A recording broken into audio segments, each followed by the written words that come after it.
পঞ্চকের পাক আলাইহিস সালামের মহব্বতে, আহলে বাইত আলাইহিস সালামের মহব্বতে এসেছে। এই জন্য এর মূল্য কোনো বান্দা দিতে পারে না, এর মূল্য দেয় তো যার কাজে এসেছি সেই এর মূল্য দেবে।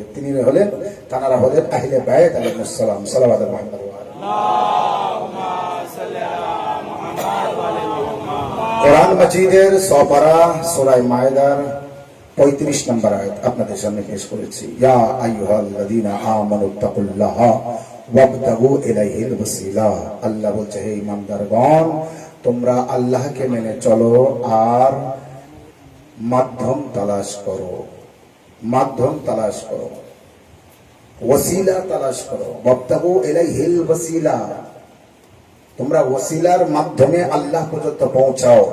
বিনা ওয়াসিলা, ওয়াসিলা বুঝেন তো, বিনা ওসিলায় তোমরা কিছু পাবে না, বিনা ওসিলায় তোমরা কিছু করতে পারবে না।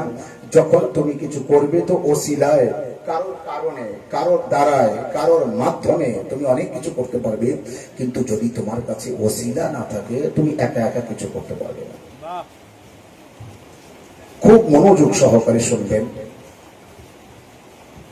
আমরা যে খাওয়া দাওয়া করি এর মধ্যে কিন্তু ওসিলা আছে। মনে করুন আমার সামনে খাদ্য আছে আর আমি খানেওয়ালা, আমি খাবো। ওই খাদ্যটা আমার মুখে আসবে না যতক্ষণ আমি হাত ব্যবহার না করবো। এই হলো ওসিলা, এই হলো ওসিলা। খাদ্য আমার মুখে আসবেই না যতক্ষণ আমি হাত ব্যবহার না করবো। খাদ্যটা আমার মুখ পর্যন্ত আনতে গেলে ওসিলা তালাশ করতে হবে, কিসের মাধ্যমে আমি আমার মুখ পর্যন্ত খাদ্যটা আনতে পারবো। এটা হলো ওসিলা।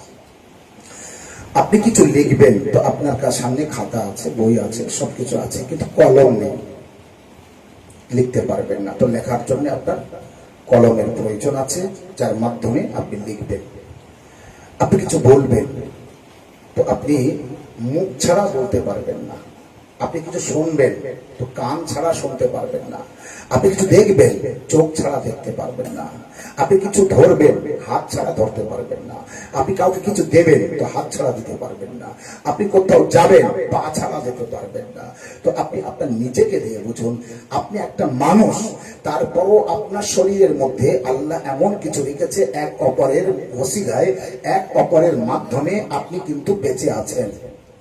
বোঝা গেল? আপনি হাতের মাধ্যমেও বেঁচে আছেন, আপনি কানের মাধ্যমে বেঁচে আছেন, আপনি চোখের মাধ্যমে বেঁচে আছেন, আপনি মুখের মাধ্যমে বেঁচে আছেন, আপনি নাকের মাধ্যমে বেঁচে আছেন, আপনি চোখের মাধ্যমে বেঁচে আছেন, আপনি পায়ের মাধ্যমে। এই হচ্ছে আপনি একটা মানুষ, এই হচ্ছে আপনি একটা মানুষ, এর বাইরে না। আপনি যদি মনে করেন যে আমি বিনা ওসিলায় বেঁচে থাকবো, অসম্ভব। তো এই জন্য আল্লাহ বলছে, তোমরা ওসিলা মাধ্যমে কাউকে ধরে, কারোর দ্বারা, কারোর মাধ্যমে, কারো ওসিলায় আমার সাথে যোগাযোগ করো। ডাইরেক্ট যেন তুমি আর আমি এমন কাজ করো না। সালাওয়াত মুহাম্মদ ওয়া আলি মুহাম্মদ। আমি আল্লাহ আর তোমরা আমার বান্দা। খবরদার যেন এই সাহস করো না যে ডাইরেক্ট আল্লাহর কাছে চলে যাবে। খবরদার যেন এই সাহস করো না। তোমরা যদি আমার কাছে আসতে চাও, তোমরা যদি আমার সাথে সম্পর্ক রাখতে চাও, তোমরা যদি আমার সাথে আলোচনা করতে চাও, তোমরা যদি আমার সাথে কথা বলতে চাও, তোমরা যদি আমার নিকটবর্তী হতে চাও, তোমরা যদি আমার মেন বান্দা, মুখলিস বান্দা, খালিস বান্দা, মুমিন বান্দা, মুত্তাকি বান্দা, পরহেজগার বান্দা, মেন বান্দা, এক নম্বর বান্দা হতে চাও, তাহলে কিন্তু ডাইরেক্ট তুমি আমার পর্যন্ত আসতে পারবে না। কোন প্রকারের কোন দিনের জন্য আমার নিকটতম তুমি হতে পারবে না। আমার নিকটতম হতে গেলে, আমার কাছে হতে গেলে, আমার মেন বান্দা যদি হতে চাও, মুত্তাকি যদি হতে চাও, পরহেজগার যদি হতে চাও, তো কারোর না কারোর মাধ্যম বানাও। তবে মাধ্যম তাকে বানাবে তোমার আর আমার মাঝখানে যার আসার ক্ষমতা আছে। তোমার আর আমার মাঝখানে যে তোমার কথা আমার পর্যন্ত পৌঁছে দেওয়ার ক্ষমতা রাখে, যে আমার কথা তোমার পর্যন্ত পৌঁছে দেওয়ার ক্ষমতা রাখে। না বোঝাতে পারিনি এখনো। যে আল্লাহ পর্যন্ত পৌঁছাতে পারে, পৌঁছ কত দূর আছে তাকে ওসিলা বানিও, অন্য কাউকে ওসিলা বানিও না। সালাওয়াত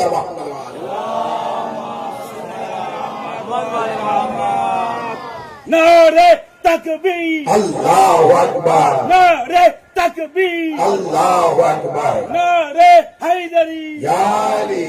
নারে হায়দারি। যদি আল্লাহ পর্যন্ত পৌঁছাতে চাও, খবরদার যেন একা একা এসো না। কারণ আমি আল্লাহ, তুমি জানো না আমার ক্ষমতা কি। আমাকে কেউ দেখতে পায় না, আমাকে কেউ দেখতে পারবে না। আমার দেখলে সে পুড়ে ছাই হয়ে যাবে। একটা নূর দেখিয়েছিলাম, তুর পাহাড় ছাই হয়ে গিয়েছিল, তুর পাহাড় ছাই হয়ে গিয়েছিল। মুসার উম্মত দেখতে চেয়েছিল আল্লাহকে দেখবো, তো আমাকে কেউ দেখতে পাবে না। তো তোমরা যদি আল্লাহ পর্যন্ত পৌঁছাতে চাও, আল্লাহ পর্যন্ত নিজের ইবাদতকে পাঠাতে চাও, আমরা তো আল্লাহর কাছে যেতে পারবো না।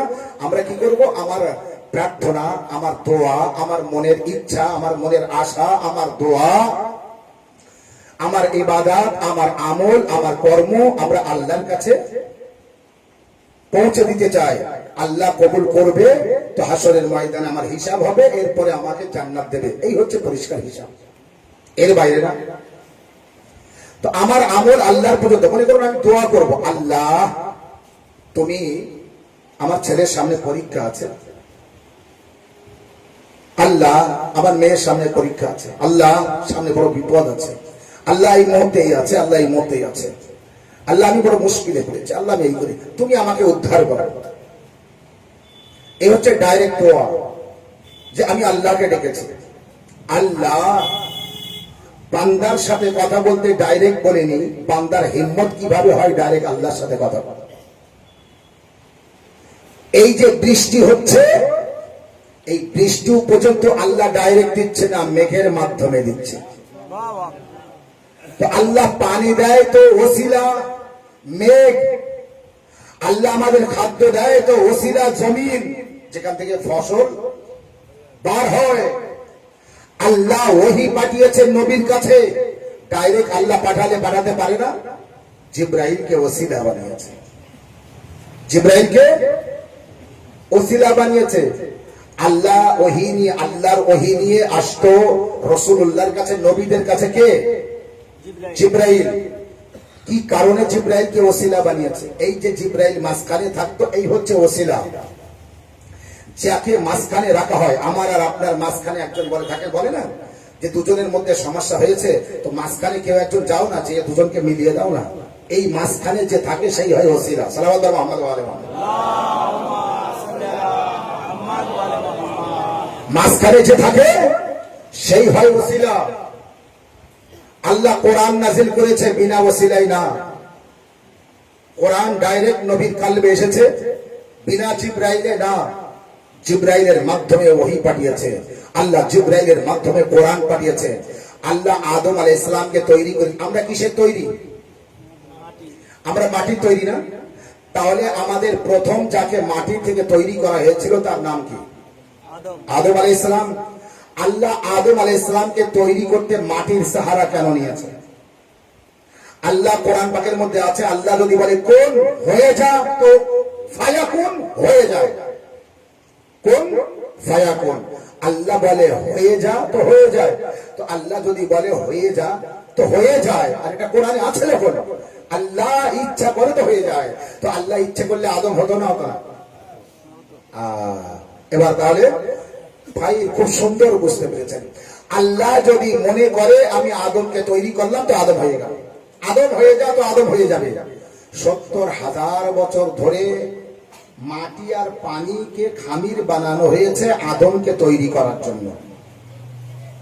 এই মাটির সাহারা আল্লাহ কেন নিয়েছে আদমকে তৈরি করতে? মাধ্যম। আল্লাহ সর্ব জায়গায় নিজের বান্দাদের মাধ্যম বুঝিয়েছে।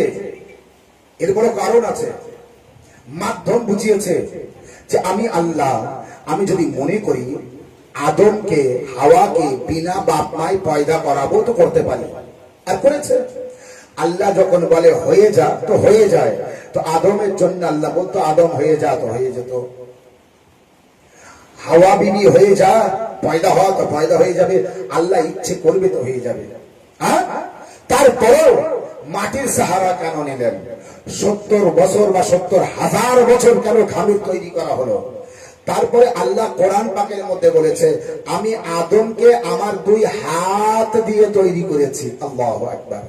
আমি আদমকে আমার 2 হাত দিয়ে তৈরি করেছি। আল্লাহর হাত আছে না?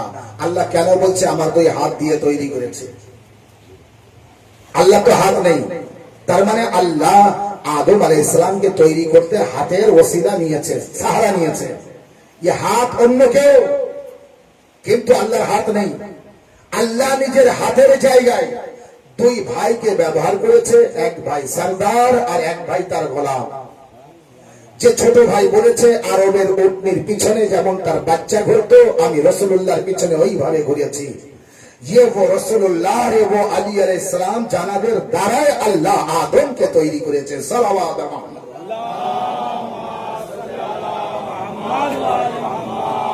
তো আল্লাহ রাব্বুল আলামিন আদমকে তৈরি করতে সাহারা নিয়েছে, ওসিলা নিয়েছে।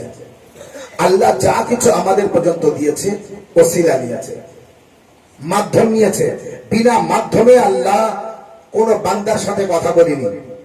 আল্লাহ আমার আপনার সাথে যদিও কথা বলে, এত নবীদের সাথে কথা বলেছে জিবরাইলের মাধ্যমে। আল্লাহ নিজের বান্দাদের সাথে কথা বলছে তো নবীর মাধ্যমে। আপনার কত বড় হিম্মত যে আপনি মাঝখানে কাউকে রাখবেন না, ডাইরেক্ট আল্লাহর সাথে কথা বলবেন, আল্লাহর কাছে দোয়া করবেন, আল্লাহর কাছে প্রার্থনা করবেন, আর আল্লাহ কবুল করে নেবে। মাঝখানে কাউকে রাখবেন না, মাঝখানে কাউকে ওসিলা বানাবেন না। বিনা সিঁড়িতে আপনি ছাদে উঠতে পারেন না, বিনা সিঁড়িতে আল্লাহ পর্যন্ত কিভাবে পৌঁছাবেন? সালাওয়াত মুহাম্মদ ওয়া আলি মুহাম্মদ। আল্লাহ রাব্বুল আলামিন যখন আদম আলাইহিস সালামকে তৈরি করলেন, তো তৈরি করার পরে আদম আলাইহিস সালাম তৈরি হয়ে গেল।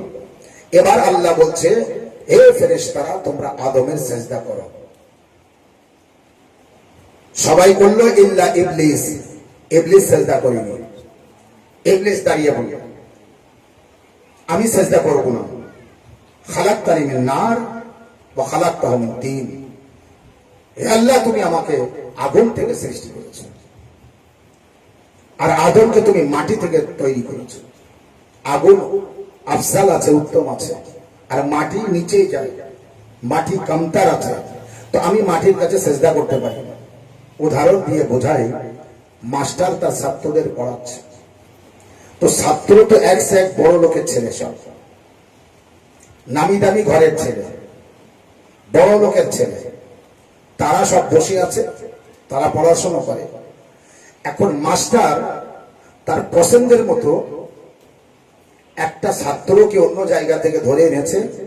গরিব লোকের ছাত্র, নম্র, ভদ্র, ঠান্ডা মেজাজের একটা ছাত্রকে এনেছে, ছেলেকে এনেছে। আনার পরে ক্লাসে মাঝখানে সেই ছেলেকে বসিয়েছে। বড় লোকের ছেলেদের নজর পড়ল তার দিকে। আমরা বড় বড় ঘরের বড় বড় লোকের ছেলে, আমাদের মাঝখানে ওই গরিবের ছেলে কোথা থেকে ধরে এনেছে জানি না, ওস্তাদ আমাদের সামনে বসিয়েছে। ওদের হলো হিংসা, ওদের হলো রাগ। ওরা বললো এটা অসম্ভব। আমরা যে এখানে পড়াশোনা করি, আমরা সবাই বড় লোকের ছেলে, আমাদের মাঝখানে কেমন একটা নরম মেজাজের, ঠান্ডা মেজাজের গরিব ঘরের একটা ছেলেকে মাস্টার ধরে এনেছে। এটা আপনি স্যার, আপনি এটা ঠিক করছেন না। ছাত্ররা বলে উঠলো, এতদিন স্যার মাস্টার ছাত্রদের বুঝিয়েছে, এখন ছাত্ররা উল্টো মাস্টারকে বোঝাচ্ছে, এটা আপনি ঠিক করছেন না। মাস্টার বলছে, ঠিক করছে কি না করছে আমি জানি, তোমরা তো জানবে না। আচ্ছা ঠিক আছে, আমি এখানে একটা অঙ্ক দিচ্ছি, এখানে একটি মাসলা ওই বোর্ডে দেওয়া আছে, এই অঙ্কটা করে দেখাও, এই মাসলার সমাধান করো।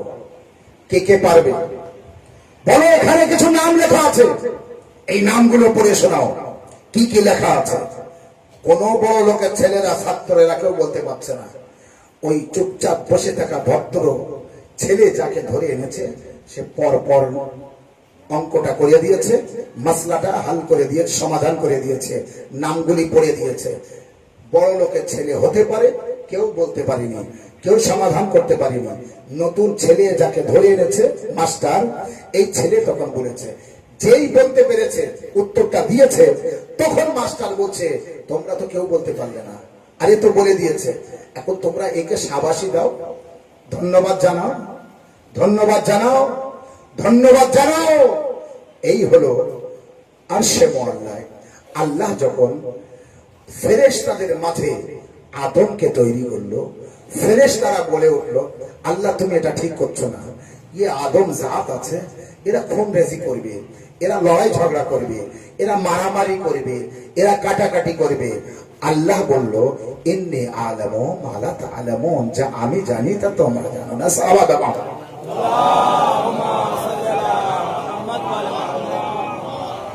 আমি কেন আদমকে তৈরি করেছি শুনবে? বলো, এই আসমানে এই যে লেখাগুলি আছে তোমরা পড়ো, কেউ পড়তে পারে না। আদম আলাইহিস সালামকে বললো, আদম বলো। আদম আলাইহিস সালাম পর পর নামগুলি পড়ে দিলেন। ইলাহি, ইলাহি হাজা মুহাম্মদ আনতা মাহমুদ, হাজা আলী আনতা আলা, হাযিহি ফাতিমা আনতা ফাতিমাস সামাওয়াতি ওয়াল আরদ, হাজাল হাসান আনতাল কাদিমুল, হাজা হাসান আনতা মুহসিন, হাজাল হোসেন আনতা কাদিমুল ইহসান। যেই বলেছে আদম আলাইহিস সালাম, আল্লাহ বলছে তাহলে এবার শাবাশি দাও, ধন্যবাদ জানাও। কিসের? সিজদা করো। সালাওয়াত মুহাম্মদ ওয়া আলি মুহাম্মদ। বোঝা গিয়েছে? পঞ্চতন পাক আলাইহিস সালামের নাম পড়েছে আদম আলাইহিস সালাম, যাকে উফ করতে পারিনি। যেই পড়েছে আল্লাহ বলছে তাহলে এবার সিজদা করো, ওই শাবাশি দাও। যেই সিজদা করতে বলেছে, করেছে সবাই সিজদা ইল্লা ইবলিস। একজন দাঁড়িয়ে পড়লো, একজন দাঁড়িয়ে পড়লো, না আমরা শাবাশি দেবো না, আমরা একে ধন্যবাদ জানাবো না। ইবলিস দাঁড়িয়ে বললো, আমি সিজদা করব না, আমি সিজদা করব না। আল্লাহ বলল, ফাখরুজ, বেরিয়ে যা এখান থেকে। আগে জিজ্ঞাসা করেছে কি জন্য সিজদা করবে না, কে তোমাকে সিজদা করতে মানা করছে, কি কারণে তুমি সিজদা করবে না? কোরআনে আছে এই আয়াত, তার তরজমা বলছে আমি, তুমি কি কারণে সিজদা করবে না? তো ইবলিস তখন বলছে, আমি আগুনের তৈরি, আরে তো মাটির তৈরি, আমার সামনে তৈরি হলো, আর আমি আর সিজদা করব? কিয়াস করেছে, কিয়াস। আল্লাহ বলছে এক, ও বলছে আরেক। ও বলছে, ইবলিস কিন্তু বলছে আল্লাহ তোমার সিজদা করব, কিন্তু আমি আদমের সিজদা করব না। আল্লাহর হুকুমটাই হলো তো সিজদা। এই যখন আল্লাহর হুকুমকে অমান্য করছে, তো আল্লাহ সিজদা করে আর কি হবে? আল্লাহ বার করে দিল, ফাখরুজ, বেরিয়ে যা আমার দরবার থেকে। আল্লাহ বার করে দিল। এখানেই থেমে বুঝে যাবেন, শুধু ঘটনা শোনানোর জন্য আমি বলিনি। প্রথম আল্লাহর দলিল ও প্রমাণ ও হুজ্জাত খলিফা, প্রথম খলিফা আল্লাহ তৈরি করলো, সেই খলিফার বিরুদ্ধে যে গেল তাকে আল্লাহ কি বলল? প্রথম খলিফার বিরুদ্ধে যে গিয়েছে, আল্লাহ তার নাম দিয়েছে শয়তান, দিয়ে প্রমাণ করে দিয়েছে প্রথম খলিফার যে বিরুদ্ধে যে গিয়েছে সে হলো শয়তান। আখেরি খলিফার বিরুদ্ধে যে যাবে সেও হবে শয়তান। সালাওয়াত মুহাম্মদ ওয়া আলি মুহাম্মদ।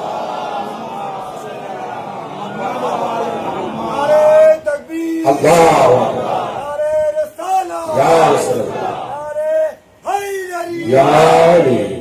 প্রথম খলিফা আদম আলাইহিস সালাম, প্রথম খলিফা। কোরআন পাকে আছে না নেই? সূরা বাকরার মধ্যে, ইন্নী জাইলুন ফিল আরদি খলিফা, জমিনের উপর আমি খলিফা নিযুক্ত করব। কে বলেছে? আল্লাহ। আল্লাহ। তাহলে জমিনের উপরে আল্লাহ কি তৈরি করবে, কে নিযুক্ত করবে? খলিফা। খলিফা কোরআনে আছে না নেই? কোরআনে আছে। আচ্ছা, খলিফা তৈরি করার ক্ষমতা বা পাওয়ার, এ শক্তি, এ হিম্মত কার আছে? আল্লাহর আছে। অথবা আল্লাহ যাকে করতে বলবে তার আছে। তার মানে হয় আল্লাহ করবে, নাই নবী করবে। নবীর উম্মতিদের হিম্মত আছে খলিফা তৈরি করার? হিম্মত নেই, ক্ষমতা নেই। কিন্তু নবীর খলিফা হয়ে গেল, নবী বানিয়ে দিলেন। সেই নবীর বানানো খলিফাকে মানলো না নবীর উম্মত। নবীর বানানো খলিফাকে মানেনি নবীর উম্মত। 1400 বছর ধরে ভেদাভেদ, ফেরকা এবং এই পার্থক্য। ওই কারণে গাদিরে খমের ময়দানে রাসূলুল্লাহ যাকে খলিফা করে গিয়েছিলেন, তাকে মানা আর না মানার কারণে ভেদাভেদ। এক ব্যক্তি মেনেছে আর এক ব্যক্তি মানেনি। এই যে দুটো ব্যক্তি দুটো ভাগ হয়ে গেল, রাসূলুল্লাহর নির্দেশ মানবেন না মানবেন না? রাসূলুল্লাহ গাদির খুমের ময়দানে হযরত আলী আলাইহিস সালামকে খলিফা নিযুক্ত করলেন। আপনার উচিত কি ছিল? মানা। আপনি কেন মানবেন না? বাবা চিন্তা করুন, পাথরের মধ্যে আগুন আছে না নেই? গভীর আলোচনা। পাথরের মধ্যে আগুন আছে না নেই? পাথরে হাত দিন তো গরম লাগে কি? সালাম আলাইকুম সালাম মুহাম্মদ আলাইকুম সালাম মুহাম্মদ। পাথরে হাত দিন, দেখুন গরম লাগে কি? গরম লাগবে না। পাথরের মধ্যে আজ বলে না, আচ্ছা নবী কতজন? আমি হঠাৎ করে ওই জায়গায় গেলে আপনি বুঝতে পারবেন না, এই জন্য কখনো কখনো একটু এগিয়ে মানে প্রথম দিক থেকে যেতে হয়। নবী 1,24,000। বলুন নাম বলুন। বলতে পারবেন না। কেন বলতে পারবেন না? 1,24,000 নবীর নাম বলতে পারবেন না, কারণ বলবেন কোরআনে নেই। কোরআনে অতটা নবীর নাম তো নেই, কিন্তু নবী 1,24,000। তাহলে কি কোরআনে আছে না নেই? আমার আপনার নজরে আসবে না, কিন্তু কোরআনে সব আছে। সালাওয়াত।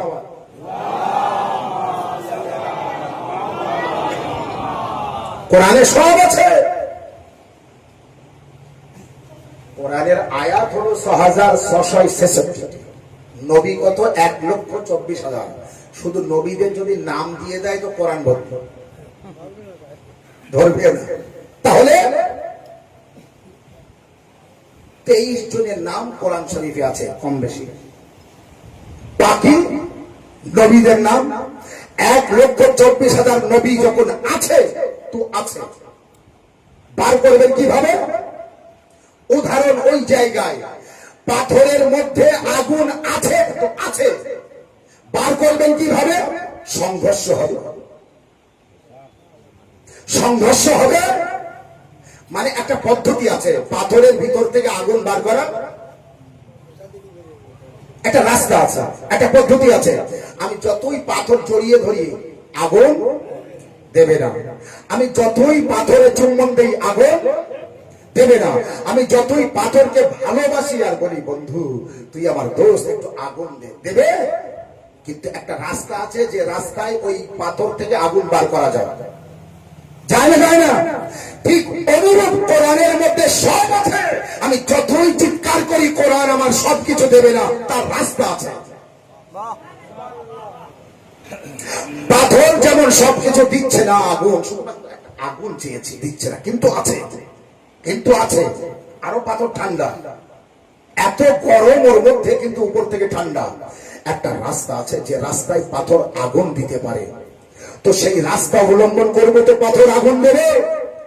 ঠিক কোরআন শরীফের মধ্যে সব আছে, কিন্তু আমি আর আপনি বার করে নিতে পারবো না। কিন্তু বার করতে পারবো তখন যখন যে রাস্তায় গেলে বার করা যাবে সেই রাস্তায় যেতে হবে। আর সেটি হলো ওই মাধ্যম, কোরআনের ওয়ারিস, কোরআনের মালিক, কোরআনের গার্জিয়ান, কোরআনের লিডার পঞ্চতন্ত্র আলাইহিস সালামের কাছে যাব। তো কোরআন পর আমাকে বলে দেবে কোন কোন জায়গায় কি কি আছে। সালাওয়াত মুহাম্মদ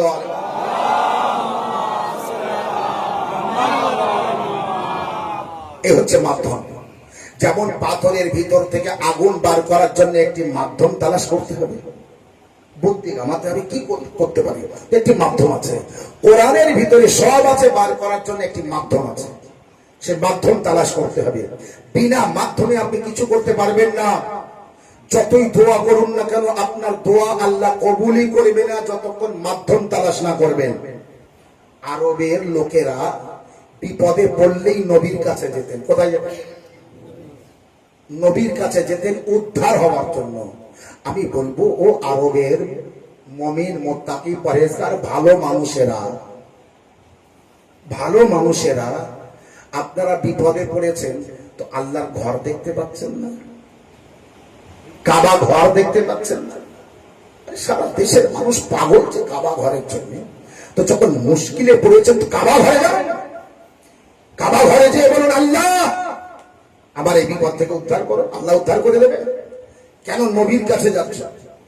আরবের লোকও জানতো আল্লাহর কাছে দোয়া পাঠানোর জন্য, আল্লাহর কাছ থেকে কিছু চেয়ে নেওয়ার জন্য বিনা মাধ্যমে আমরা পারবো না, ওসিলা দরকার, মাধ্যম দরকার। তো তারা নবীর কাছে যেত। আর যখন নবীর কাছে যেত না দোয়া করার জন্য, নবীর কাছে যেত কিছু চাওয়ার জন্য, যেমন ইতিহাসে আছে এক ব্যক্তি বিপদে পড়েছে, মুশকিলে পড়েছে, নবীর কাছে গিয়েছে, হুজুর একটু দোয়া করে দিন আমার জন্য। তো আল্লাহ নবী বলেন ঠিক আছে দোয়া করে দিচ্ছি। যখন এসেছো আমার কাছে মুশকিলে পড়েছো, তো তোমার মুশকিল আসান করো, তবে মুশকিল কোষা আমি না, তবে মুশকিল কোষা আমি না। তো মুশকিলে যখন পড়েছো মুশকিল কোষাকে স্মরণ করে তোমার মুশকিল আসান হবে। মুশকিলে যখন পড়েছো মুশকিল কোষাকে স্মরণ করো, তোমার মুশকিল আসান হবে। এবার রাসূলুল্লাহ দোয়া করছে, ইলাহি ইলাহি, আমার রব, আমার মাবুদ, আমার আল্লাহ, ইরহাম, রহম করো। ইলাহি ইরহাম আলা, সেই ব্যক্তি যে এসেছে তার নাম নিতেন। ইলাহি ইরহাম আলা অমুক, আল্লাহ রহম করো অমুকের উপর, বিহাক্কে আলী ইবনে আবি তালিব, বিহাক্কে আলী ইবনে আবি তালিব, আল্লাহ অমুকের উপর রহম করো, দয়া করো, আলী ইবনে আবি তালিবের দোহাই। বাস বাড়িতে যাও, বাড়িতে চলে গেল, তার মুশকিল আসান হয়ে গেল। এই খবর এলাকায় পৌঁছে ছড়িয়ে যায়। আর এক ব্যক্তি বিপদে পড়ে, সেও রাসূলুল্লাহর কাছে আসে। আল্লাহ নবী দোয়া করে, পারওয়ারদিগারা এই ব্যক্তির উপরে দয়া করো, আলী ইবনে আবি তালিবের দোহাই, আলী ইবনে আবি তালিবের ওয়াস্তা, আলী ইবনে আবি তালিবের মাধ্যম। এইভাবে রাসূলুল্লাহ দিনের পর দিন দোয়া করে। একদিন লোক বলল, যখন এইভাবে দোয়া করছে, তো আমরাও দেখি যেদিন আলী বিপদে পড়বে রাসূলুল্লাহ কার নাম নিয়ে দোয়া করে। একদিন আলী আলাইহিস সালাম বললেন, সবাই বুঝতে পেরেছে আলী বড় মুশকিলে পড়েছে। তো মওলা আলী আলাইহিস সালাম গেলেন দোয়া করার জন্য, ইয়া রাসূলুল্লাহ আমার জন্য একটু দোয়া করুন, আমি বড় মুশকিলে পড়েছি। এবার লোকজন ভিড় করে আছে, রাসূলুল্লাহ কি দোয়া করে দেখি। আল্লাহ নবী দোয়া করলেন, ইলাহি ইরহাম আলা আলী ইবনে আবি তালিব, আল্লাহ রহম করো আলী ইবনে আবি তালিবের উপর, বিহাক্কে আলী ইবনে আবি তালিব, আলী ইবনে আবি তালিবের দোহাই, সাল্লাল্লাহু আলা মুহাম্মদ ওয়া আলিহি।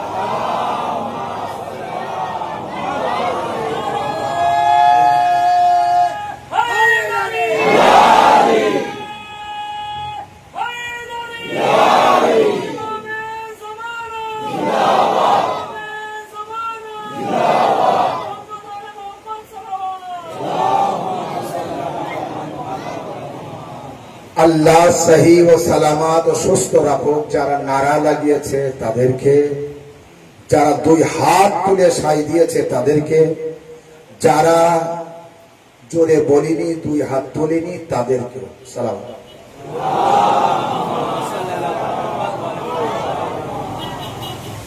যখন রাসূলুল্লাহ মাওলা আলী আলাইহিস সালামের জন্য দোয়া করলেন, তো বললেন, ইলাহি ইরহাম আলা আলী ইবনে আবি তালিব, বিহাক্কে আলী ইবনে আবি তালিব। দোয়াটা ভালোভাবে বুঝবেন, বাংলায় কথা না, বাংলায় দোয়া না, আরবিতে বলছি। ইলাহি ইরহাম আলী ইবনে আবি তালিব, বিহাক্কে আলী ইবনে আবি তালিব, আল্লাহ এই আবু তালিবের বেটা আলীর উপরে দয়া করো, আবু তালিবের বেটা আলীর দোহাই। যেমন ফাতমা বিনতে আসাদ আলীর মা, আলী আলাইহিস সালাম তখন মায়ের গর্ভে কাবা ঘরের দেওয়ালের পাশে গিয়ে বলছে, আল্লাহ আমার গর্ভের সন্তানকে এখনই প্রসাদ দেবো, আমি তাকে জহুর করব, জাহির করব, তিনি এই মুহূর্তে ভূমিষ্ঠ হবে। হে আল্লাহ আমার গর্ভের সন্তানের দোহাই। সাল্লাল্লাহু আলাইহি ওয়া সাল্লাম।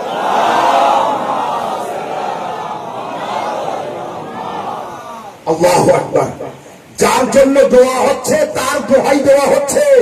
মানে পৃথিবীর এমন কেউ জানে না যে দোহাই দিতে গেলে কার নাম নিতে হয়, ওসিলা বানাতে গেলে কাকে ওসিলা বানাতে হয়।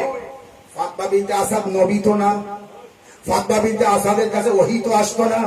তাহলে ফাতমা বিনতে আসাদ জানলেন কিভাবে যে দোহাই দিতে গেলে আলীর দোহাই দিতে হয়? ফাতেমা বিনতে আসাদ এই জন্য জানে যে যখন মাওলা আলী মায়ের গর্ভে বসে থাকতেন নিচেই, আর ওই সময় রাসূলুল্লাহ যখন যেতেন তো ফাতেমা বিনতে আসাদ উঠে দাঁড়াতেন। কয়েকবার যখন এমন হয়েছে তো অন্যান্য মহিলারা বলে ফাতেমা বিনতে আসাদকে, আলীর মাকে, তোমার ছেলের বয়সে মুহাম্মদ সাল্লাল্লাহু আলাইহি ওয়াসাল্লাম তোমার ছেলে, তুমি তাকে হাতে করে লালন পালন করছো, তুমি মা হয়ে ছেলে দেখে তুমি উঠে দাঁড়াও, মুহাম্মদকে দেখে তুমি উঠে দাঁড়াও। ফাতেমা বিনতে আসাদ আলীর মা উত্তর দিয়েছিলেন, উঠে আমি দাঁড়াই না, যেই নবী আসে আমার গর্ভে সন্তান আমাকে উঠে দাঁড়াতে বাধ্য করে।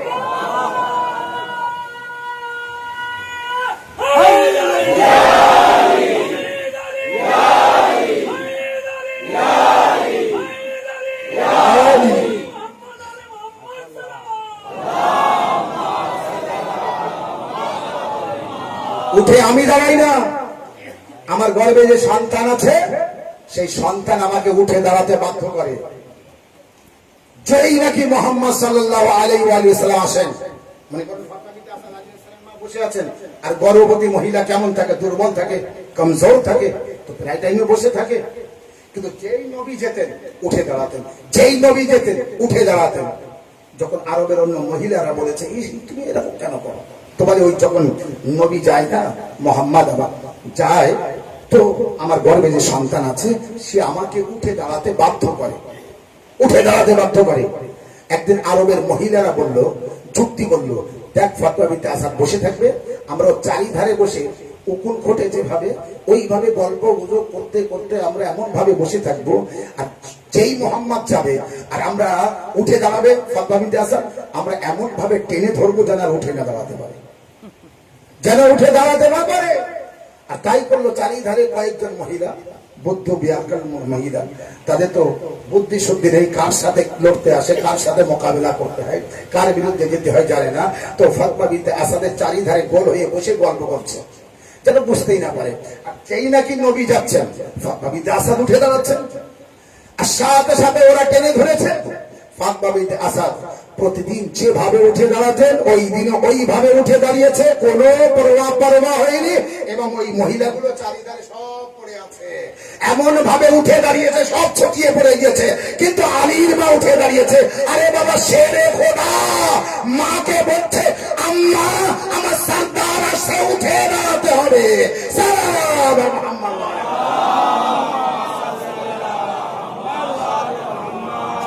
নবী নবী করেন, নবী নবী করে, কসম খোদার, কসম আল্লাহ, নবী নবী কিভাবে করতে হয় শিখতে গেলে আলী আলী করতে হবে আগে। কারণ নবী নবী করনেওয়ালা সব থেকে বেশি আলী। যখন পৃথিবীর কেউ, যখন আরবের কেউ নবী নবী করেনি, সেই সময় দাওয়াতে জুলাসরায় আলী নবী নবী করেছে, সেই সময় মাওলা আলী নবী নবী করেছেন। তো নবী নবী করতে গেলে আলী আলী করতে হবে, কারণ আলী আলী না করলে নবী নবী করা শেখা যাবে না। মাওলা আলী তো আমাদেরকে শিখিয়ে দেবেন, বলে দেবেন, বুঝিয়ে দেবেন কিভাবে নবী নবী করতে হয়, কিভাবে নবী নবী করতে হয়। আমি আপনাকে বলেছি না, পাথরের সাথে যতই বন্ধুত্ব করি না কেন, ও পাথর আগুন দেবে না, সেই রাস্তায় যেতে হবে যে রাস্তায় গেলে আগুন দেবে।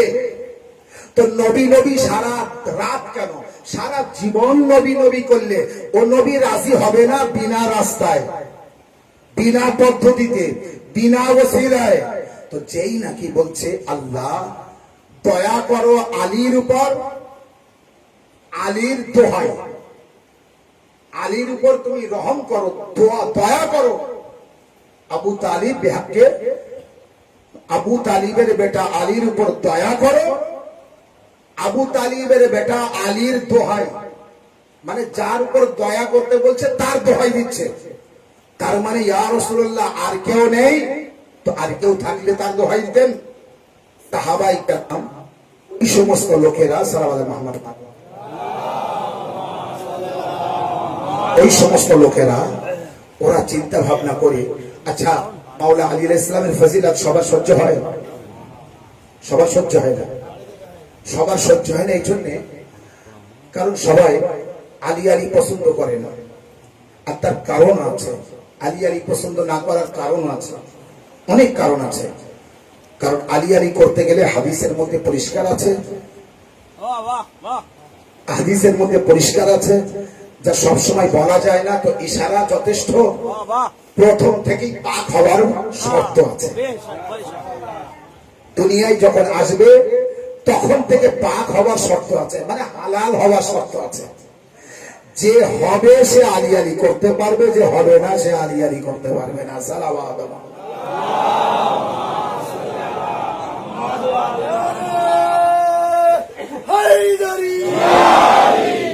এই জন্য যারা সহ্য করতে পারতো না তারা দল বেঁধে একদিন এক জায়গায় বসলো, বসার পরে চিন্তা ভাবনা করলো, করার পরে এবার চিন্তা ভাবনা করছে এবার নবী কবে বিপদে পড়ে দেখি, নবী যদি বিপদে পড়ে কার দোহাই দেয় আমরা দেখবো, কার দোহাই দেয়। আচ্ছা একদিন না একদিন বিপদ আসবে, মুসিবত আসবে, সমস্যা আসবে। প্রায় সময় তো যুদ্ধের ময়দানে, আর যুদ্ধ মানে বিপদ, মুসিবত, আর মুসিবত উদ্ধার হবে। নবীকে যে যুদ্ধে, ওহদের যুদ্ধে দাঁত ভেঙে দিল, শহীদ হয়ে গেল, তো এটা মুসিবত না, বিপদ না, মুশকিল না। ওই শয়তান যে পাথর ছুঁড়ে মারছিল, মানে পাথরটা ওখানে পড়লেই নবীর ঘাড়ে পড়বে, আর 2000 মনের পাথর যখন একটা মানুষের উপরে পড়বে আর বাঁচে, এগুলো বিপদ না? তো তারা বলছে আরবের এই মানুষেরা, ওই লোকেরা হযরত মুহাম্মদ সাল্লাল্লাহু আলাইহি ওয়া সাল্লাম যখন বিপদে পড়বে তো আমরা দেখবো তখন কার দোহাই দেয়, কার দোহাই দেয়। আর একদিন রাসূলুল্লাহ একটা সমস্যায় পড়েছে, সেই সমস্ত লোকেরা বলছে তাড়াতাড়ি চলো নবীর কাছে, দেখি নবী কার দোহাই দেয়। এমন সময় নবী দোয়া করছে, ইলাহি ইরহাম আলা মুহাম্মদ ইবনে আব্দুল্লাহ বেহক আলী ইবনে আবি তালিব। এ আল্লাহ তোমার মুহাম্মাদের উপর দয়া করো, আলী ইবনে আবি তালিবের দোহাই। সাল্লাল্লাহু আলা মুহাম্মদ ওয়া আলি মুহাম্মদ। তখন সাহাবায়ে কেরামরা বলছেন ইয়া রাসূলুল্লাহ, আপনি আপনার জন্য যখন দোয়া করছেন তখন আপনি আলীর দোহাই দিচ্ছেন? শুনুন, আমারও আপনার প্রিয় নবী তখন উত্তর দিয়েছিলেন, শোনো আমার সাহাবীরা, আমার কলমা পান্ডেওয়ালা উম্মতিরা, আমি আদম থেকে ঈসা পর্যন্ত, এমনকি আমি শেষ নবী তোমাদের আমার পর্যন্ত, যখনই কোন নবী বিপদে পড়েছে আলী ইবনে আবি তালিবের দোহাই দিয়েছে। যখনই কোন নবী বিপদে পড়েছে আলী ইবনে আবি তালিবের দোহাই দিয়েছে। এমনকি জিব্রাইল বিপদে পড়লে আলীর দোহাই দিয়েছে, মিকাইল বিপদে পড়লে আলীর দোহাই দিয়েছে, ইসরাফিল বিপদে পড়লে আলীর দোহাই দিয়েছে, মালিকুল মউত বিপদে পড়লে আলীর দোহাই দিয়েছে, সমস্ত নবীরা বিপদে পড়লে আলীর দোহাই দিয়েছে। আল্লাহ যখন দেখেছে আমার কোন নবীর বিপদ আছে তো মুশকিল কুশাকে পাঠিয়ে দিয়েছে। সাল্লাল্লাহু আলা মুহাম্মদ ওয়া আলি মুহাম্মদ। বাবাই দিগার সালাম।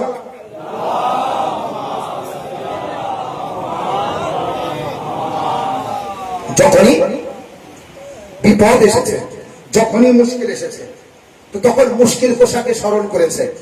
আল্লাহ কোরআন পাকে সূরা সূরা মায়েদার 35 নম্বর আয়াতে বলছে, ইয়া আইয়ুহাল্লাযীনা আমানুত্তাকুল্লাহা ওয়াত্তাকু ইলাইহিল ওয়াসিলা। হে ঈমানদারগণ তোমরা তাকওয়া ভীরু হও, হে ঈমানদারগণ তোমরা আল্লাহ ভীরু হও, হে ঈমানদারগণ তোমরা আল্লাহকে মেনে চলো আর মাধ্যম তালাশ করো, মাধ্যম তালাশ করো। আল্লাহ যখন বিনা মাধ্যমে কায়নাত সাজায়নি, আল্লাহ যখন বিনা মাধ্যমে পানি পর্যন্ত দিচ্ছে না, আল্লাহ বিনা মাধ্যমে ওহী পর্যন্ত দুনিয়ায় পাঠাচ্ছে না, তো আমরা বিনা মাধ্যমে আল্লাহ পর্যন্ত পৌঁছাতে পারবো না। এবার উম্মতিরা, নবীর উম্মতি আমার ভাই মা ও বোনেরা, ইনসাফ করে বলুন, যদি কোরআন পড়ে থাকেন, যদি আমার কথাগুলি শুনে থাকেন, যদি ইসলাম মেনে থাকেন, যদি শরিয়ত মেনে থাকেন, যদি নামাজ পড়ে থাকেন, যদি রোজা রেখে থাকেন, যদি হজ করে থাকেন, যদি যাকাত দিয়ে থাকেন, যদি খমস দিয়ে থাকেন, যদি এক আল্লাহকে মেনে থাকেন, যদি কাবাকে মেনে থাকেন তো কাবার রবকে মেনে থাকেন, যদি কোরআনকে মেনে থাকেন, কোরআন যার কলবে নাযিল হয়েছে সেই মুহাম্মদ রাসূলুল্লাহকে মেনে থাকেন, তাহলে বলুন আপনি জান্নাতে তো যাবেন কার মাধ্যমে যাবেন? জান্নাতের মালিক কারা আছে? যতক্ষণ পর্যন্ত এই পঞ্চতত্ত্ব আলাইহিস সালামকে ভালো না বলবেন ততক্ষণ পর্যন্ত জান্নাতের সুগন্ধ সরতে পারবেন না। সালাওয়াত।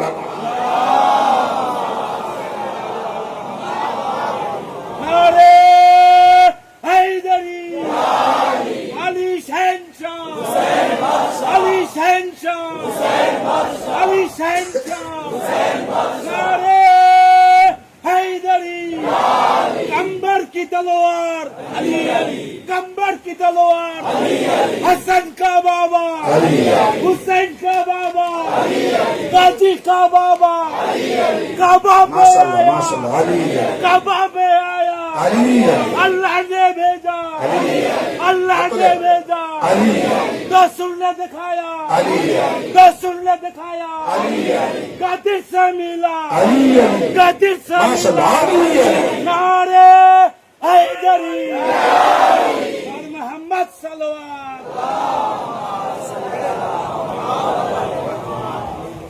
হারগিজ পঞ্চতের বাগালী মুসালামে ছাড়া আপনি জান্নাতে যেতে পারবেন না, কোনোদিন যেতে পারবেন না। জান্নাতের মালিক অন্য কেউ নেই। আসুন আপনি কোরআন নিয়ে, হাদিসে ছেড়ে দেন, কোরআন নিয়ে আসুন। কোরআন থেকে দলিল হবে। এই যে আল্লাহ বলেছে 35 নম্বর আয়াত, এই আয়াতে যখন বলছে যে তুমি মাধ্যম তালাশ করো, কাকে মাধ্যম বানাবে? আল্লাহর সাথে কার সেই সম্পর্ক আছে? আল্লাহর সাথে কার সেই রিলেশন আছে? আরে আল্লাহ রাসূলুল্লাহকে মেরাজে ডেকেছে, তাও জিবরাইলের মাধ্যমে। আল্লাহ এমনি ডেকে নিতে পারতেন না? হে আমার হাবিব তুমি চলে এসো, আসতে পারতো না? পারে না, পারে না।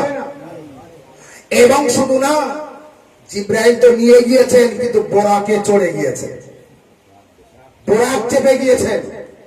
বোরাকের মাধ্যমে কেন গেলেন? আল্লাহ যদি মনে করেন পলকের মধ্যে নিয়ে যেতে পারেন, বোরাকে চেপে কেন গেলেন? আর তাও গেলেন বোরাকে চেপে। যাওয়ার সময় মাওলা আলীকে ঘরে দেখে গেলেন, আর সেখানে যাওয়ার পরে কথা হচ্ছে, তো আওয়াজ আলীর আসছে। জিজ্ঞাসা করছে, আল্লাহ কথা বলছি তোমার সাথে, আলীর আওয়াজ কেন? আওয়াজ আসলো, আমার দোস্ত বন্ধু মোহাম্মদ, কথা বলবো তোমার সাথে। কথা বলতে গেলে মুখের দরকার, আমার তো মুখ নেই। কথা বলতে গেলে জবানের দরকার, আমার তো জবান নেই। যে রাত্রে বেচাকেনা করেছি, ওই রাত্রে আমি তার নাফসকে নিয়ে নিয়েছি।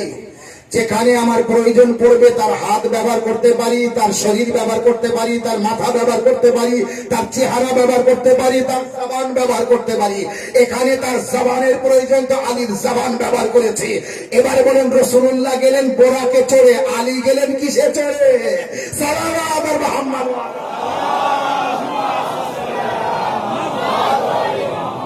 মাওলা আলীকে যাওয়ার জন্য বোরাক লাগেনি, আল্লাহ চেয়েছে তো আলী পৌঁছে গিয়েছে। আরেকবার সালাওয়াত।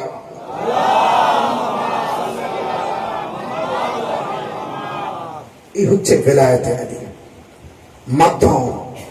বিনা মাধ্যমে আপনি এগিয়ে যেতে পারবেন না, বিনা মাধ্যমে আপনি পৌঁছাতে পারবেন না। আপনি নামাজ পড়ছেন, তার মাধ্যম আছে। রোজা রাখেন, তার ওসিলা আছে।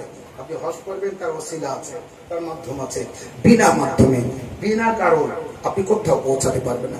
একটা কোনো বড় নেতার কাছে চলে যাবেন, আপনি যাবেন, এখন যেতে হবে কলকাতায় একটা নেতার কাছে, একটা মন্ত্রীর কাছে যাবেন, তো এলাকার কোনো মানুষ ডাইরেক্ট চলে যাবে? আপনার চেনে কি আর ঢুকতে দেয় কি? চিনবেও না, আপনাকে ঢুকতেও দেবে না। দেবে? আরো ধাক্কা ধুক্কি খেতে হবে, আরো চোখ ডলতে ডলতে বাড়িতে চলে আসতে। আমার চিনলো না, আমি এলাকার একটা সংগঠনের মূল, আমি মেন, আমি সবকিছু করি, আমার চিনলো না। আরে চিনতো, চেন যে আছে, সেই চেন মাফিক সেই মাধ্যম, সেইভাবে ধরে যদি আপনি যেতেন, তাহলে যার সাথে ওই মন্ত্রীর যোগাযোগ আছে সেই গেলে আপনার, আচ্ছা আচ্ছা আচ্ছা আসুন দাদা, আসুন, হ্যাঁ আসুন আসুন। এইবারে দাদা বললেন আমার সাথে একজনের সাথে, এই তো ওই যে ব্যক্তি আপনাকে মন্ত্রীর সাথে যোগাযোগ করাচ্ছে, ওই ব্যক্তি হলো আপনার মাধ্যম। আল্লাহর সাথে যে যোগাযোগ করাবে, আল্লাহ পর্যন্ত আপনার আমলকে পৌঁছাবে, সে হলো পঞ্চতন পাকালী মুসালাম। সালাওয়াত মুহাম্মদ বলেন।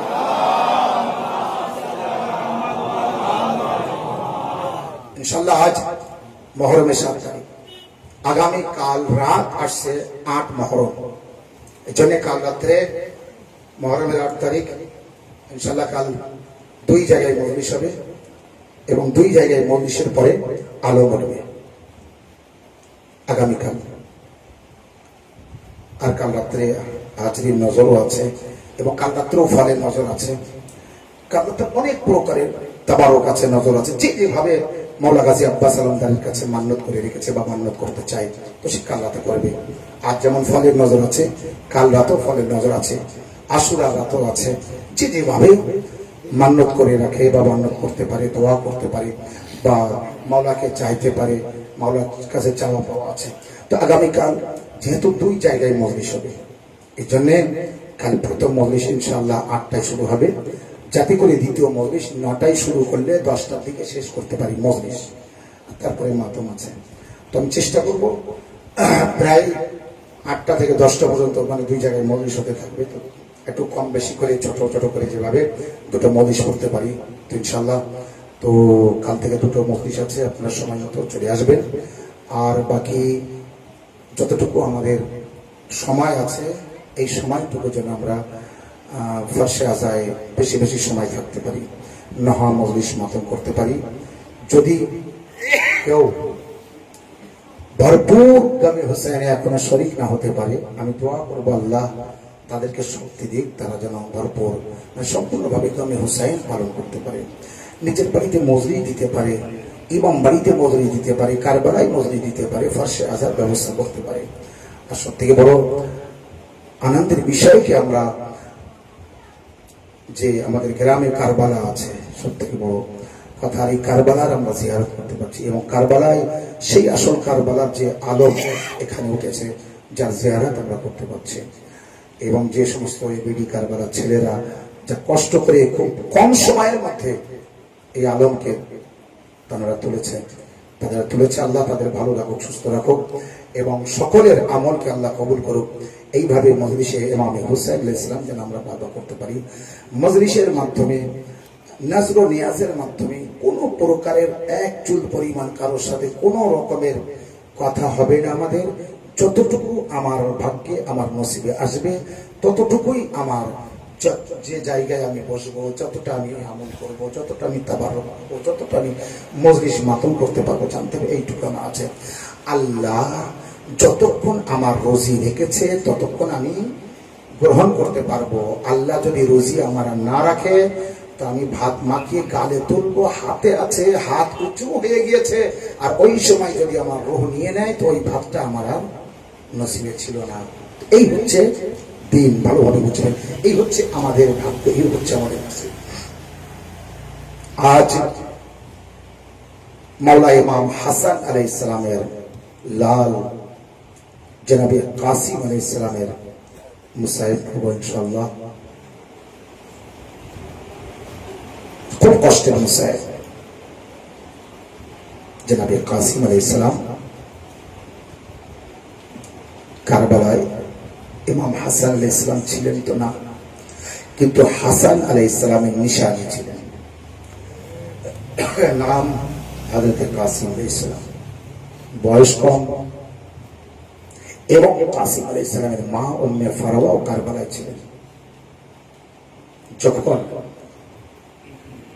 ইমাম হুসাইন আলাইহিস সালামের একের পর এক সাহাবী তারা শহীদ হচ্ছে, যখন তারা শহীদ হচ্ছেন, তো প্রতিটা বিবি কি মায় তার সন্তানকে বোঝাচ্ছেন। এইভাবে জনাবে কাসিম আলাইহিস সালামের মা উম্মে ফারওয়া হযরত কাসিম আলাইহিস সালামকে বোঝাচ্ছিলেন যে কাসিম, তোমাকে ময়দানে যেতে হবে। কাসিম, খবরদার যেন তুমি বেঁচে থাকবে আর তোমার মাওলার কোনো ছেলে ময়দানে যাবে, তোমার বাপ তোমাকে ক্ষমা করবে না, আমি তোমাকে ক্ষমা করব না। এই জন্য এমন যেন না হয় আলী আকবর ময়দানে যাবে, আলী আসগার ময়দানে যাবে, মানে ইমাম হুসাইন আলাইহিস সালামের ছেলেরা, আর তুমি হিমায় থেকে যাবে। বেটা কাসিম যেন এমন না হয়। তাই মৌলা কাসিম, জনাবে কাসিম আলাইহিস সালাম ইমামে হুসাইন আলাইহিস সালামের কাছে গিয়েছিলেন, মাওলা আপনি আমাকে অনুমতি দিন, আমি ময়দানে যাব।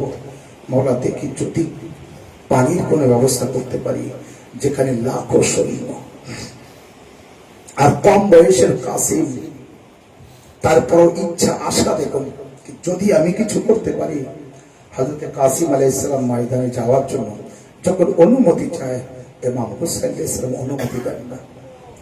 ইমাম হুসাইন আলাইহিস সালামের সামনে যখন বারবার এসে হযরতে কাসিম আলাইহিস সালাম বলেন কি আমার মা আমার পাঠিয়ে দিয়েছে, বলে যাও তোমার মায়ের কাছ থেকে অনুমতি নাও। তো উত্তর দেয় মা আমাকে অনুমতি দিয়েছে, মা আমাকে পাঠিয়েছে। মা দেখুন কেমন মা, কারবালায় ছিলেন, আলী আকবরের মা, আলী আসগরের মা, কাসিম আলাইহিস সালামের মা। মা হয়তো এমন হয় যেমন মা কারবালায় ছিলেন। সালাম ওই কারবালার মায়েদের উপর যারা নিজের সন্তানদেরকে শাহাদাতের জন্য পাঠাচ্ছেন, যাও লাল শহীদ হয়ে যাও, ইসলামের জন্য নিজেকে কোরবান করে দাও। ইমাম হুসাইন আলাইহিস সালাম তখন অনুমতি দিলেন, কাসিম তুমি আমার ভাইয়ের নিশানি, তুমি আমার ভাইয়ের নিশানি। কাসিম যদি আমার ইচ্ছা হতো कि আমি আমার ভাইকে দেখব, তোমার ভাইকে দেখতে পাই না, তাই তোমাকে দেখে নিই। কাসিম তুমি যদি চলে যাও তো আমি কাকে দেখব?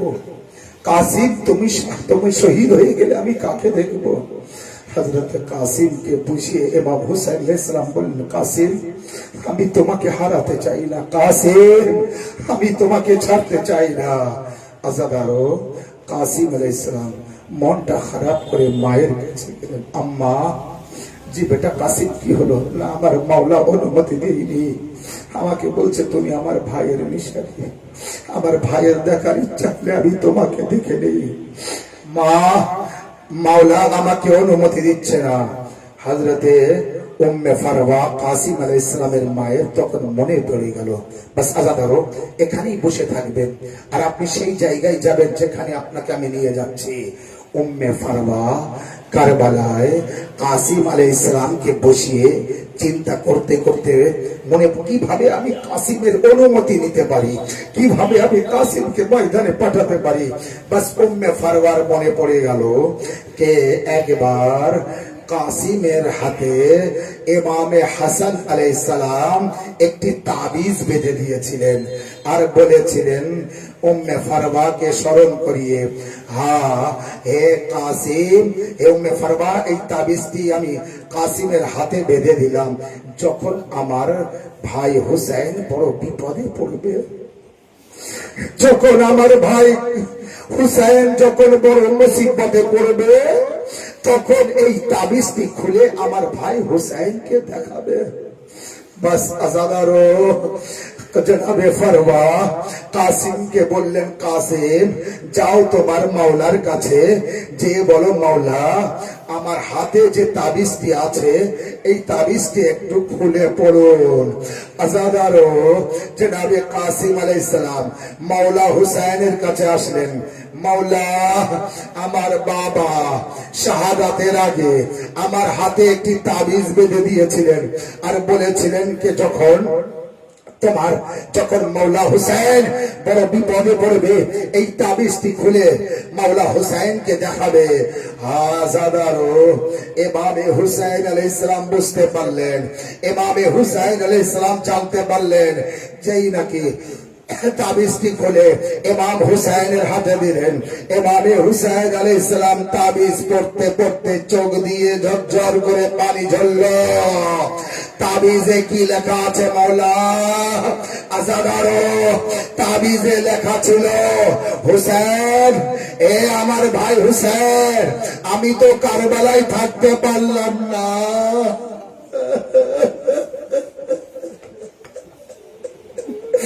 কারবালায় আমি থাকলে আমিও শহীদ হতাম।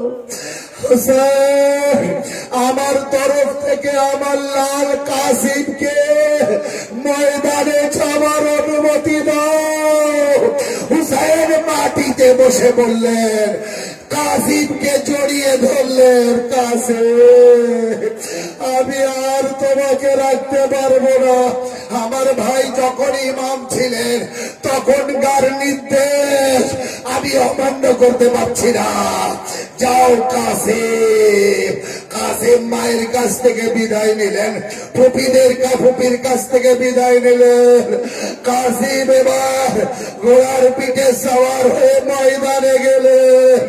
জালিম ইমাম হুসাইন আলাইহিস সালাম কাসিমকে দেখছে ভাইয়ের নিশানি হারিয়ে না যায়।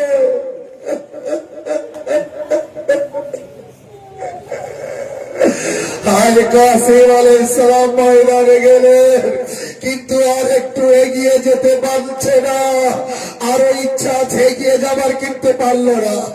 এমন ভাবে চারিদিক দিয়ে কাসিমকে ঘিরে ফেলেছে। যে যে দিক দিয়ে পারছে তলোয়ার মারছে, তীর মারছে, নেজা মারছে। কাসিম আলাইহিস সালাম আর ঘোড়ার পিঠে থাকতে পারছে না। জখমি কাসিম একবার আওয়াজ দিলেন, মাওলা আদরিকনি, মাওলা আমাকে সাহায্য করুন। এভাবে হুসাইন আলাইহিস সালাম আওয়াজ দিলেন, কাসিম কাসিম অপেক্ষা করো, লাল আমি আসছে। বাস তার মধ্যে কাসিম আলাইহিস সালাম ঘোড়ার পিঠ থেকে জমিনে পড়ে গেলেন। আর কাসিম পড়ে যখন গিয়েছিলেন না মাটিতে, রাবাতে লেখা আছে কাসিম এখনো জিন্দা। 500 ঘোড়া কাসিমের লাশের উপর দিয়ে ডাইনে থেকে বায়ে, বায়ে থেকে ডাইনে, ডাইনে থেকে বায়ে, বায়ে থেকে ডাইনে। এ আজানা মাসার আপনার পানি, চোখের পানি নিজের রোমালে জায়গা দিই।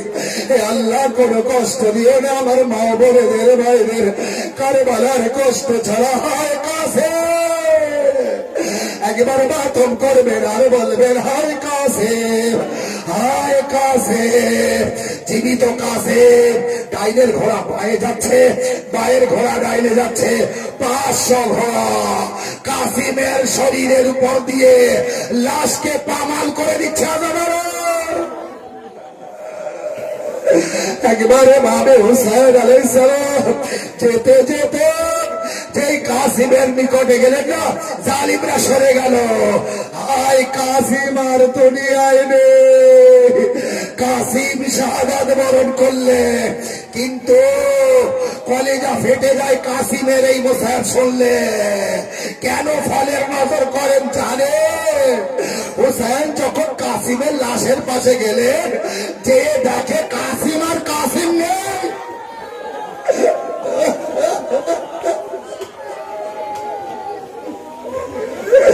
কাসিম আর কাসিম নেই। হায় হাসানের নিশানি। কাসিমের লাশ টুকরো টুকরো হয়ে জমিনে কারবালায় পড়ে আছে। ইমাম হুসাইন নিজের আবা বিছালেন। এখান থেকে কাসিমের হাত, ওখান থেকে কাসিমের পা, আর এক জায়গায় কাসিমের আরেক হাত, কোন জায়গায় কাসিমের আরেক টুকরো। ইমাম হুসাইন নিজেরা ভাই করে নিলেন। নিয়ে কেউ যেমন কিছু মাথ ঘাড়ে করে নিয়ে যায়, পিঠে করে। হায় হুসাইন,